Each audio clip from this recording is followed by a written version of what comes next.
Hello and welcome to this review of my Topre Realforce. Again. I say again because I've already done a written review for one of these for Tom's Hardware a while ago, which is also why I couldn't do a video review for it. However, someone kindly donated another one, so now I can review it.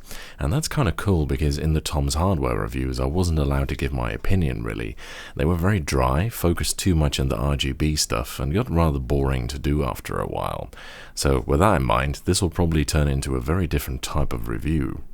Topre is short for their former name, Tokyo Press Kogyo, and they make a wide variety of things ranging from metal press products to air conditioning and cooling technology, as well as consumer electronics, of which their so-called electrostatic capacitive keyboards are of course the most interest to keyboardists. They developed a switch simply known as the Topre switch, which is based around housing a capacitive assembly inside a rubber dome. It consists of a coiled spring, which provides almost no resistance for those who are wondering, which is flattened when the key is pressed, which in turn makes it act like a variable capacitive element. It is not meant to act as a return spring. Because Topre keyboards employ rubber domes and invariably command a steep price, they are extremely divisive. Many people tend to either laud them as the best thing in the universe or deride them as the most overhyped boards in history. The pivot point is invariably the rubber dome bit, and I'm going to dive in head first and probably make myself unpopular with both sides, as frankly I think a lot of people are simply wrong about these, and not just in matters of opinion but of fact. Those proponents who refuse to acknowledge they are rubber dome keyboards are just plain deluded. I mean, you can obviously see with your own bleeding eyes the keyboards have rubber domes in them, while the people who said they're just the same as other rubber dome keyboards are again demonstrably wrong, as there's obviously a lot more to them due to the fact that they're capacitive.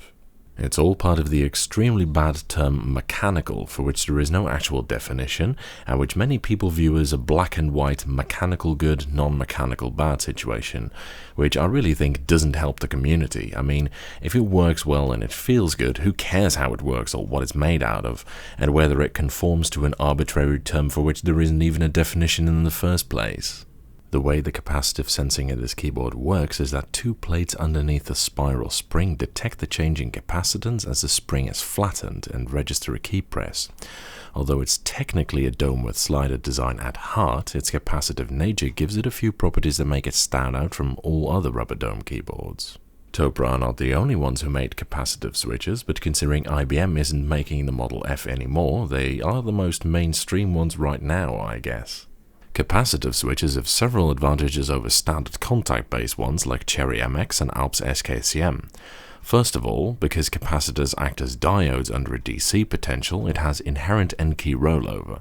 And second, capacitive switches are very reliable. The standard MTBF of capacitive switches like IBM capacitive buckling springs, and even foam and foil switches, is 100 million cycles, which is considerably higher than even the extra rugged contact-based switches like Razors and Roma Gs.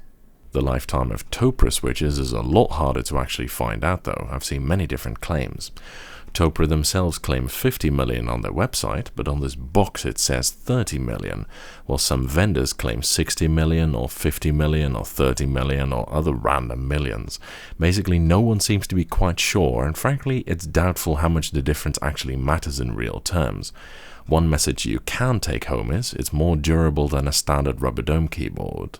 Some people claim that the rubber used for the cups is of an especially high standard, but to be honest, I'm extremely skeptical of that, because no one seems to know what rubber they're made out of, let alone what other rubber domes are made out of, nor do they know in which way exactly it's supposed to be better, and in fact even Topre don't claim this. What they do claim is that the feeling of their domes is more rounded and less sharp than the feeling of other rubber domes. And this good feeling of oneness with cup rubber, as Topre call it, is possibly the main thing that draws people towards this switch. Whether you like this or not is purely a matter of opinion. Personally, I actually like the sharper feeling of certain dome with slider switches, in particular BTC and Scorpius dome with slider. Both of these are very tactile with a sudden drop, which is highly unreminiscent of a rubber dome key feel. Moreover, the keyboard is known as the Realforce because of a variable weighting applied to the keyboard, which means that each column has a different weighting ranging from 35 grams for the outer keys like 1QAZ and -LP to 45 grams for the inner keys 5TGB and 6YHN, as well as the non-alphanumeric keys. Additionally, the escape key has a 55 gram weighting, the only key on the keyboard to do so. The idea here is that your inner fingers, such as index and middle fingers, are stronger than your outer ring and pinky fingers, and as a result they made the switches for the stronger fingers stiffer and the ones for the weaker fingers lighter. So on a relative scale, each key should be equally easy to press, hence the name Realforce. Although Topre have been selling Realforce keyboards since 2001, they weren't the first to push this idea. A few years before, the kings of rubber, Keytronic, patented and brought out their ErgoForce line of keyboards, which more or less did exactly the same and even went across the same 35 to 45 gram weighting range for the alpha keys, although they increased the force for the non-alphanumeric keys up to as much as 80 grams. These are said to be Keytronic's best ever rubber dome keyboards, and I hope to be able to tell you more about them at some point in the future. In the case of Topre at least, apart from just the amount of force needed to press them, the tactility is also strongly impacted by the key weighting. The stiffer keys are considerably more tactile than lighter ones, with the 35 gram ones being in fact virtually linear. The 55 gram escape key is definitely the most tactile on the whole board, and this is why some people like to have their boards decked out in all 55 gram weighting, which is also an option. To those people that like the especially tactile feel of the 55 gram switches, I would very much recommend checking out BTC Domeless Slider, which are considerably more tactile yet. That said, even though BTCs are already head and shoulders above most other rubber domes, Topre, again because of its capacitive nature, has one advantage that's unique to them: part-way actuation. Normal rubber dome keyboards are based on the mashing together of two layers vertically, which means that by definition they actuate on bottoming out. People who are used to this tend to mash their keys a lot because if you type softly, the keys will often not properly register, which puts a lot of stress on your fingers and can result in an uncomfortable typing feel. Mechanical, air quotes, switches are not limited to this principle and can, and indeed do, actuate partway through, which means that you can type much more softly, which is in my opinion possibly the biggest advantage of mechanical keyboards. Even if you still bottom out on every key press, like I do, you can still kind of put the brakes on, so to speak, and type lightly, which is so much nicer.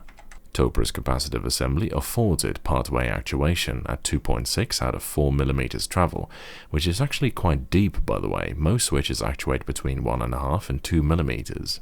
Still, it makes a difference.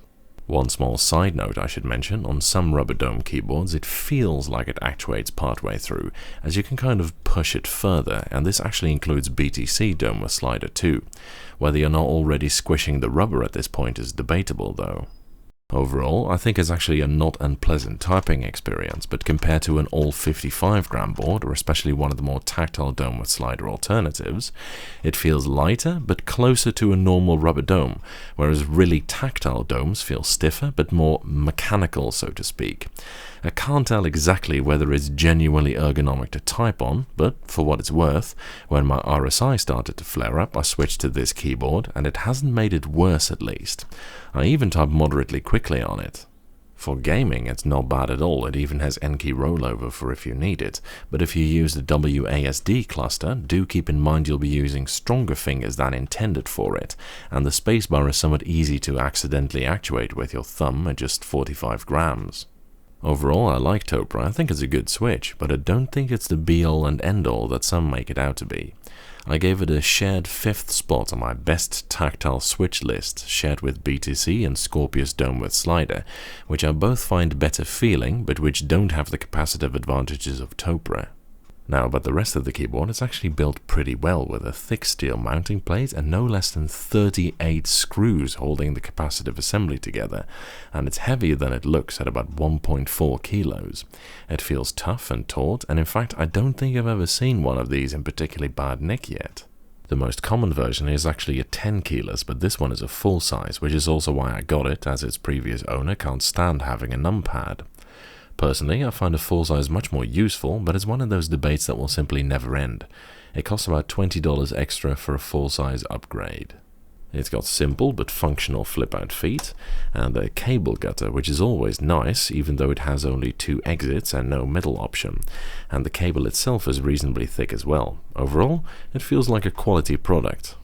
One thing you might note is that it's actually rather conservatively styled. Although the product does date from 2001 originally, it looks more like a 90s or late 80s product than it does a millennial one, with its all-white color scheme, somewhat large bezels at the top, 1.5 unit control and alt keys, the way it's meant to be, and lack of visual flair. I like it. I think it looks very elegant. It's clearly meant to be a product of utility rather than of vanity. The keycaps are thin PVT with very high quality dye sublimed printing. Topre are one of the few companies left to still make caps like this. They're really nice, I think they look great.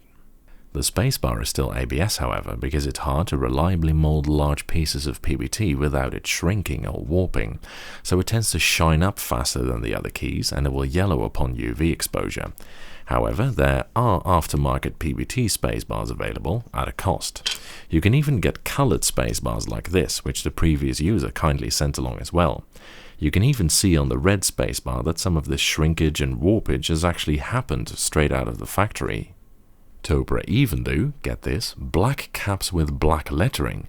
It's barely even visible though, so you better know how to touch type.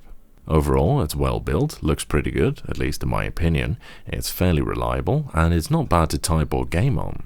The biggest problem that the keyboard has, in my opinion, is its price tag. Both Amazon and Elite keyboards ask prices starting at over $200 for it, which is an extremely high amount of money, and like I mentioned, it's definitely more than, but still essentially is and feels like, a rubber dome keyboard. For that money, you can buy an optical keyboard, a Hall Effect one, a Matthias or a Model M, and have around $100 left, and in my opinion, the switches in all of those are at least as good as Topre, even if they're quite different. If that soft, rounded feel is the itch you need to have scratched, Topre does precisely that, but apart from that, I'd say there are alternatives that are much cheaper and at least as good, if not outright better. It's a very opinion-specific thing. That's it for this review. Thank you for watching. I hope you enjoyed it. And following is a typing demonstration of me typing on this keyboard.